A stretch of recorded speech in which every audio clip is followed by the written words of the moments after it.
New York post के इस article को जरा गौर से पढ़िए, जिसमें क्लियरली ये लिखा गया है कि साइंटिस्ट के अकॉर्डिंग 3I एटलस एक ऐसा इंटरस्टेलर गार्डनर हो सकता है जो हमारी ही गैलेक्सी के अंदर एलियन लाइफ के बीज बो रहा हो। देखो, इस वीडियो को मैं मिड फरवरी 2026 में बना रहा हूं एंड ऑनेस्टली आज से पिछले कुछ ही दिनों के अंदर इस इंटरस्टेलर ऑब्जेक्ट यानी कि 3I एटलस ने आउटर स्पेस में कुछ ऐसी नामुमकिन सी हरकतों को करा है जिसके चलते हुए नासा और यूरोपियन स्पेस एजेंसी को तो छोड़ ही दीजिए, पूरी दुनिया की साइंटिफिक कम्युनिटी के बेसिक प्रिंसिपल तक हिल चुके हैं एंड ऑनेस्टली ये कंसर्निंग है। देखो, 12 जुलाई 2025 को चिली के एटलस टेलीस्कोप ने जिस 3I एटलस इंटरस्टेलर ऑब्जेक्ट को हमारे सोलर सिस्टम में ट्रैवल करते हुए डिटेक्ट किया था, आज वो समय आ चुका है कि अब ये धीरे धीरे हमारे प्लेनेट अर्थ को क्रॉस करके वापस आउटर सोलर सिस्टम यानी कि मार्स और एस्ट्रॉइड बेल्ट की तरफ जा रहा है। लेकिन जाते जाते भी इस ऑब्जेक्ट ने रिसेंटली कुछ ऐसा करके दिखाया है जो प्रैक्टिकली बहुत अनयूजुअल है। असल में जैसा कि हम सभी को पता है कि आज की डेट में दुनिया भर के सबसे पावरफुल टेलीस्कोप सिर्फ 3I एटलस के ऊपर ही लॉक है और इसी लिस्ट में चिली की जेमिनी साउथ ऑब्जर्वेटरी भी शामिल है, जो ना सिर्फ काफी पावरफुल है बल्कि वो लगातार 24 घंटे इसी ऑब्जेक्ट को ट्रैक कर रही है। और तभी आता है 18 जनवरी 2026 का वो दिन जब इस ऑब्जर्वेटरी ने कुछ बहुत अजीब नोटिस किया। असल में इस दिन ये ऑब्जर्वेटरी 3I एटलस से निकलने वाले एक बेहद ही अजीब से थर्मल सिग्नेचर को डिटेक्ट करती है, जो इस बात को पूरी तरीके से क्लियर करता है कि 3I एटलस जैसे जैसे हमारे सन से दूर होता हुआ चला जा रहा है, वो ठंडा और डार्क होने की बजाय उतना ही ब्राइट और एक्टिव हो रहा है। एंड ऑनेस्टली ये चीज सीरियस है, और ऐसा इसलिए है क्योंकि जब भी कोई कॉमेट सन से सबसे नजदीकी डिस्टेंस यानी कि पेरीहीलियन की कंडीशन पर पहुंचता है तो सन की गर्मी की वजह से उस कॉमेट की एक साइड उससे टूटकर अलग होने लगती है। अब जब ये सेपरेशन होता है तो उस कॉमेट से गैस और डस्ट बहुत बड़ी क्वांटिटी में रिलीज होती है और वो कुछ इस तरीके से टेल की फॉर्म में कॉमेट के पीछे बनने लगती है। और प्रैक्टिकली यही वो गोल्डन अपॉर्चुनिटी होती है जिसका हम इंसान कई सालों तक इंतजार करते हैं, क्योंकि जैसे ही ये प्रोसेस स्टार्ट होता है हमें ना सिर्फ उस कॉमेट की आउटर कंपोजिशन के बारे में पता चलता है बल्कि उस कॉमेट के अंदर कौन कौन से मटेरियल मौजूद हैं ये भी हमें एक ही झटके में क्लियर हो जाता है। लेकिन यहाँ पर सबसे अजीब बात तो ये है दोस्तों कि अक्टूबर 2025 के एंड में जब 3I एटलस सन से काफी ज्यादा नजदीकी पॉइंट पर पहुंचा तो इसके अंदर से उतने गैस और डस्ट के क्लाउड या आउटबर्स्ट बाहर आए ही नहीं जितना हम उम्मीद लगाए बैठे थे, जिसके चलते हुए एस्ट्रोनॉमर्स ने यह मान लिया कि शायद इसके अंदर इतनी गैस और एक्टिव मटेरियल है ही नहीं कि वो इस प्रोसेस को स्टार्ट कर सकें। बट गेस व्हाट, उनका ये भ्रम बहुत जल्द टूटने वाला था।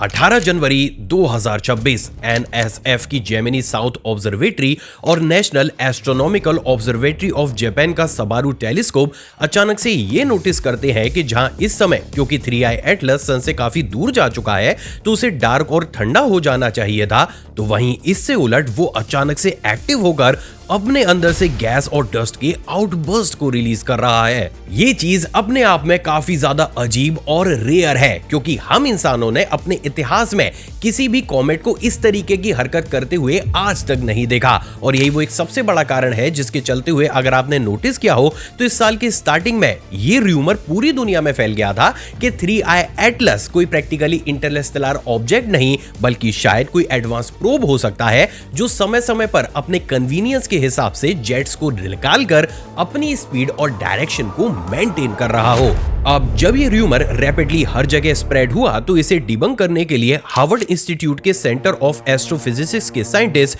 डॉक्टर मैथ्यू होलमैन ने इस फिनोमेना की एक पॉसिबल एक्सप्लेनेशन दी। अब पॉसिबल एक्सप्लेनेशन इसलिए क्योंकि हम इंसानों ने अपने इतिहास में ये चीज कभी देखी ही नहीं है, तो आगे चलकर ये एक्सप्लेनेशन सही बैठेगी या फिर नहीं आज की डेट में कोई भी नहीं बता सकता। तो डॉक्टर मैथ्यू के अकॉर्डिंग ये थर्मल लैग इफेक्ट का असर हो सकता है। असल में जब भी कोई भी कॉमेट सन से काफी ज्यादा नजदीकी के साथ गुजरता है तो कभी कभार ऐसा होता है कि सन की हीट उस कॉमेट के अंदर एकदम से पेनिट्रेट नहीं कर पाती, और ऐसा इसलिए है क्योंकि अगर वो कॉमेट काफी मोटी आइस लेयर को अपने अंदर होल्ड करता है तो उस कॉमेट की ऊपरी सतह तो तुरंत गर्म हो जाती है लेकिन वो गर्मी अंदर तक ट्रांसफर नहीं होती। अब इस केस में ओवर अ टाइम पीरियड जब वो कॉमेट सन से दूर जा रहा होता है, तब जैसे जैसे ये हीट इंटरनल पार्ट्स में ट्रांसफर होती है, तब जाकर कोई भी गैस या फिर डस्ट के आउटबर्स्ट को वो कॉमेट रिलीज करता है। अब देखो, नॉर्मली पास्ट में भी बहुत से कॉमेट्स ने इस थर्मल लैग इफेक्ट को दिखाया है, लेकिन प्रॉब्लम बस इतनी सी है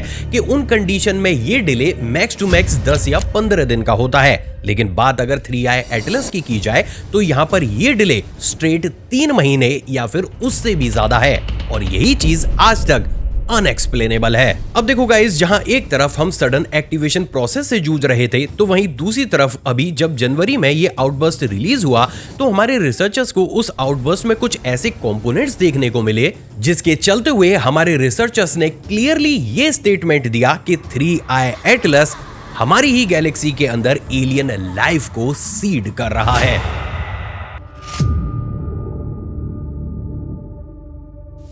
असल में जनवरी 2026 में 3i एटलस के द्वारा रिलीज किए गए उस पावरफुल आउटबर्स्ट के बाद नासा तुरंत ही फरवरी में अपने स्पीयर एक्स मिशन को इस ऑब्जेक्ट की तरफ फोकस करता है, जिसका प्राइमरी काम 3i एटलस से रिलीज होने वाले अगले आउटबर्स्ट को डीपली एग्जामिन करना है। अब सबसे अजीब बात यह है दोस्तों कि 3 फरवरी 2026 को ये 3i एटलस एक बार फिर से जब एक और स्ट्रॉन्ग आउटबर्स्ट को रिलीज करता है, तो उस आउटबर्स्ट के अंदर हमें कुछ ऐसे कंपोनेंट्स भी देखने को मिले थे जो प्रैक्टिकली हमारी उम्मीद से बिल्कुल ही परे थे। अब बात अगर उन कंपोनेंट्स या फिर मॉलिक्यूल की जाए तो उसमें सबसे पहले नंबर पर आता है वाटर वेपर, और ये सबसे ज्यादा कॉमन है और मोस्टली हर एक कॉमेट के अंदर देखने को मिलता है। नंबर सेकंड पर है कार्बन डाइऑक्साइड, एंड अगेन ये काफी ज्यादा कॉमन है और इन तरीके के कॉमेट में हमें यूजुअली देखने को मिलती है। नंबर थर्ड पर है मीथेन, और ये एक ऐसा मॉलिक्यूल है जो लाइफ को स्टार्ट करने और कहीं पर अगर लाइफ मौजूद हो तो वहां पर ही हमें देखने को मिलता है। नंबर 4 पर है मीथेनॉल, जो काफी ज्यादा रेयर है क्योंकि ये हमें हमारे सोलर सिस्टम के किसी भी कॉमेट में देखने को नहीं मिला है, लेकिन इससे पहले आए 2 इंटरस्टेलर ऑब्जेक्ट यानी कि ओमुमुआमा और बोरिसोव में हमें ये देखने को मिल चुका है, जो ये बात को प्रूव करता है कि सोलर सिस्टम के बाहर शायद ये कंपोनेंट काफी कॉमन होगा। इसके बाद आता है हाइड्रोजन साइनाइड, और ये चीज काफी ज्यादा इंटरेस्टिंग है क्योंकि हाइड्रोजन साइनाइड एमिनो एसिड बनाने के लिए की इंग्रेडिएंट माना जाता है, और एमिनो एसिड लाइफ को फॉर्म करने या फिर लाइफ को सस्टेन रखने के लिए बहुत ज्यादा जरूरी है। इसके बाद आता है फॉर्मेल्डिहाइड, जो एक बार फिर से ऑर्गेनिक केमिस्ट्री का बेसिक कंपोनेंट है, और लास्ट में है अमोनिया, जो ऑनेस्टली दिमाग घुमा देने वाला है क्योंकि practically ammonia nitrogen base life के लिए भाई किसी वरदान से कम नहीं है। इसके साथ ही अभी तक हमने अमोनिया को, अभी मैंने जो आपको बाकी के मॉलिक्यूल्स बताए हैं, उनके साथ किसी भी कॉमेट में कॉम्बिनेशन में नहीं देखा गया। अब यहाँ पर गौर से सुनने वाली बात तो ये है दोस्तों कि हमारे एक्सपर्ट्स इन मॉलिक्यूल्स को प्रीबायोटिक मॉलिक्यूल्स कहते हैं, यानी कि वो मॉलिक्यूल्स जो लाइफ को बनाने से पहले नेचुरली फॉर्म होते हैं। इंटरेस्टिंगली अर्थ पर भी बिलियन ऑफ ईयर पहले यही मॉलिक्यूल्स थे जिन्होंने कंबाइन होकर पहले लिविंग सेल्स बनाए थे, और आज इन्हीं की वजह से हम और आप जिंदा हैं और आपस में बातें कर पा रहे हैं। लेकिन यहाँ पर ये चीजें किस डायरेक्शन में इशारा कर रही हैं, ये समझे आप। देखो, ये चीजें पूरे तरीके से इस बात को ऑथेंटिक बनाती हैं कि हमारे सोलर सिस्टम के बाहर भी लाइफ को स्टार्ट करने और उन्हें बनाए रखने के जो कंपोनेंट्स मौजूद होने चाहिए वो अवेलेबल है, जिसका मतलब ये हो सकता है कि गैलेक्सी को तो छोड़ ही दीजिए, हमारे सोलर सिस्टम के बाहर भी बहुत से ऐसे प्लैनेट्स मौजूद हो सकते हैं जहां पर आज भी लाइफ मौजूद हो, और 3i एटलस शायद उन्हीं प्लैनेट्स में से किसी एक प्लैनेट के द्वारा लॉन्च किया गया कोई ऑब्जेक्ट या कॉमेट हो। और क्योंकि अब हमारे ही सोलर सिस्टम के अंदर आकर वो अपने इन आउटबर्स्ट से इन्हीं कंपाउंड्स को बाहर फेंक रहा है, तो रिसर्चर्स ये बोल रहे हैं कि ये एक माली की तरह काम करके हमारे सोलर सिस्टम में एलियन लाइफ के बीज बो रहा है। अब देखो गाइज, अगर आपने यहां तक मेरी बातों को गौर से सुना होगा तो आपने मेरे मुंह से 3i एटलस के रिसेंट 2 आउटबर्स्ट के बारे में जाना है, जिसमें से पहला हुआ था 18 जनवरी 2026 को और दूसरा हुआ था 3 फरवरी 2026 को, जिसके बाद एक और आउटबर्स्ट हमें देखने को मिला जो होता है 11 फरवरी 2026 को। अब ये सारी डेट्स भले ही सुनने में आपको काफी ज्यादा रैंडम लग रही होंगी, लेकिन जैसे ही इन डेट्स की असली रियलिटी मैं आपके सामने रखूंगा, आपको यही रैंडम डेट्स बहुत सस्पिशियस लगने लगेंगी।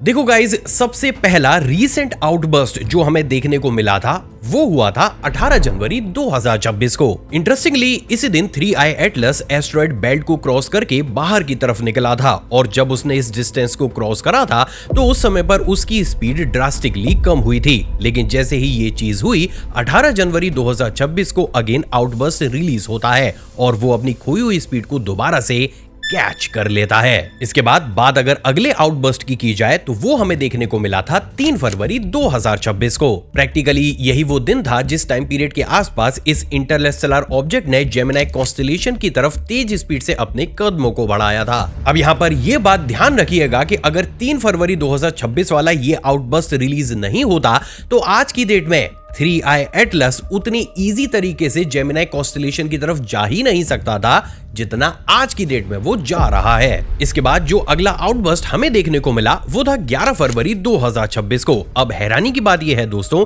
कि इस आउटबर्स्ट के बाद से ही ये बात बिल्कुल क्लियर हो गई कि ये ऑब्जेक्ट अब जुपिटर और उसके सबसे मिस्टीरियस मून यूरोपा की तरफ कदम बढ़ा रहा है। अब यहाँ पर सबसे ज्यादा गौर करने वाली बात यह है दोस्तों कि ये आउटबर्स्ट सिर्फ अपनी टाइमिंग के हिसाब से ही काफी ज्यादा परफेक्ट नहीं थे, बल्कि ये अपनी इंटेंसिटी को लेकर कुछ ज्यादा ही परफेक्ट थे। असल में ये जो 3 रिसेंटली आउटबर्स्ट हमें डिटेक्ट हुए हैं इनकी इंटेंसिटी बिल्कुल परफेक्ट उतनी ही थी जितना इस ऑब्जेक्ट को आउटर स्पेस में हमसे दूर जाने के लिए चाहिए थी, ना उससे ज्यादा ना उससे कम। क्योंकि अगर इनकी इंटेंसिटी थोड़ी सी भी ज्यादा होती तो इस कॉमेट के टूटने के चांसेस काफी ज्यादा बढ़ जाते। तो वहीं अगर इनकी इंटेंसिटी थोड़ी सी भी कम होती तो इस ऑब्जेक्ट के ऊपर किसी ना किसी प्लेनेट का ग्रेविटेशनल इन्फ्लुएंस लग जाता और ये प्लेनेट आउटर स्पेस में जाने की बजाय पूरी जिंदगी उस प्लेनेट का चक्कर लगाता रहता। और यही वो एक सबसे बड़ा रीजन है जिसके चलते हुए इस अजीबोगरीब चीज को देखते हुए यूनिवर्सिटी ऑफ कैंटरबरी के साइंटिस्ट डॉक्टर मिशेल बैनिस्टर ने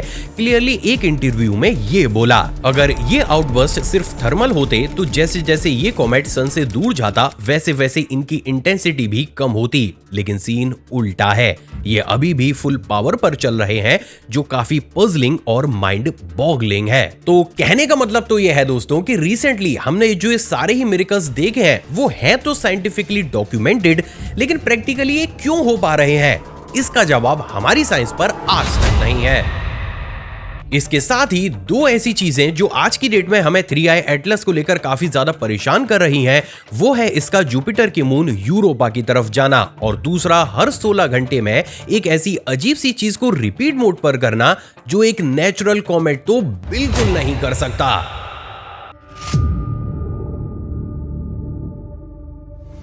ये है जुपिटर का सबसे मिस्टीरियस मून यूरोपा जिसके पास से हमारा ये 3I एटलस ऑब्जेक्ट मिड मार्च के आसपास गुजरेगा। लेकिन सवाल तो ये है कि आखिर ये चीज दुनिया के बड़े बड़े एस्ट्रोनॉमर्स के लिए इतनी कंसर्निंग है ही क्यों? देखो, यूरोपा हमारे सोलर सिस्टम की उन चुनिंदा जगहों में से एक है जहां लाइफ होने की पॉसिबिलिटी सबसे ज्यादा है, क्योंकि यूरोपा की बर्फीली सतह के नीचे कई मील गहरा एक विशाल और गर्म पानी का समंदर मौजूद है। हमारे रिसर्चर्स कई सालों से ये मानते हुए आए हैं कि अगर हमारे सोलर सिस्टम में अर्थ के अलावा कहीं पर भी लाइफ पॉसिबल हो सकती है तो वो लाइफ 99% यूरोपा के इसी समुद्र के अंदर मिलेगी। और यही वो एक सबसे बड़ा रीजन है जिसके चलते हुए नासा ने 14 अक्टूबर 2024 को अपना यूरोपा क्लिपर नाम का एक मिशन भी लॉन्च किया है, जिसका प्राइमरी काम यूरोपा पर पहुंचकर ड्रिल करके उसके अंडरग्राउंड ओशियन को एग्जामिन करना है। अब इसे कोइंसिडेंटली बोलिए या फिर इंटेंशनली, लेकिन जैसे जैसे 3I एटलस यूरोपा की तरफ बढ़ता हुआ चला जा रहा है, हमें यूरोपा के सरफेस के ऊपर बहुत सी अजीबोगरीब और स्ट्रेंज चीजें डिटेक्ट हो रही हैं, जिसमें बात अगर सबसे पहले अजीब चीज की जाए तो वो है मैसिव वाटर वेपर्स का डिटेक्ट होना। असल में रिसेंटली हमारे जेम्स वेब स्पेस टेलीस्कोप ने ये बात पूरे तरीके से क्लियर की है कि यूरोपा के सरफेस के ऊपर पिछले 10 सालों के रिकॉर्ड के हिसाब से सबसे बड़ी क्वांटिटी में वाटर वेपर्स डिटेक्ट हुए हैं, जिसका मतलब ये है कि यूरोपा के सरफेस के नीचे कुछ ना कुछ तो ऐसा जरूर चल रहा है जिसकी वजह से इस मून की इंटरनल केमिकल रिएक्शन काफी ज्यादा तेज स्पीड से हो रही है। इसके साथ ही अब बात अगर 3I एटलस की जाए तो नासा JPL और Europa clip project scientist doctor Cynthia Phillips ने अपनी स्टडी से ऑलमोस्ट ये बात प्रूव करके दिखाई है कि जैसे ही ये ऑब्जेक्ट यूरोपा के पास से गुजरेगा, ये 2 से 3 ऐसे मैसिव आउटबर्स्ट को रिलीज कर सकता है जो आज से पहले हमने कभी भी नहीं देखे हो। और अगर ऐसा होता है तो नो डाउट ये यूरोपा के आसपास लाइफ बिल्डिंग ब्लॉक्स मॉलिक्यूल्स को बहुत बड़े स्केल पर छोड़ेगा। और जब ये होगा तो एक बार फिर से हमारे पास वो गोल्डन अपॉर्चुनिटी होगी कि हम 3i एटलस के कैरेक्टर को और डीपली समझ सकें, एज फार एज कि सारी चीजें सही डायरेक्शन में और सही समय पर हो। क्योंकि अगर इस ऑब्जेक्ट का एम ही यूरोपा के अंडरग्राउंड ओशियन में जाना है तो उस कंडीशन में चीजें हमारे लिए काफी स्कैरी हो जाएंगी। एंड ऑनेस्टली ऐसा होना कोई बड़ी बात भी नहीं है। देखो, स्पेन के आईएसी के रिसर्चर डॉक्टर मिकेल सेरा रिचर्ड और उनकी टीम ने टाइडल ऑब्जर्वेटरी के ट्विन टेलीस्कोप से जब 3i एटलस के इन जेट्स का डिटेल एनालिसिस किया तो उन्हें यह बात पता चली कि उसके ये जेट एक प्रिडिक्टेबल वॉबल दिखाते हैं। और इस वॉबल से जब उन्होंने रोटेशन स्पीड को कैलकुलेट किया तो वो निकला लगभग 15 से 16 घंटे। इसके बाद एस्ट्रोनॉमी एंड एस्ट्रोफिजिक्स जर्नल में पब्लिश एक और इंडिपेंडेंट स्टडी ने जब मल्टीपल टेलीस्कोप के डेटा को कंबाइन किया तब उन्हें ये प्रिडिक्टेबल टाइम पिन हुआ 16.16 आवर्स।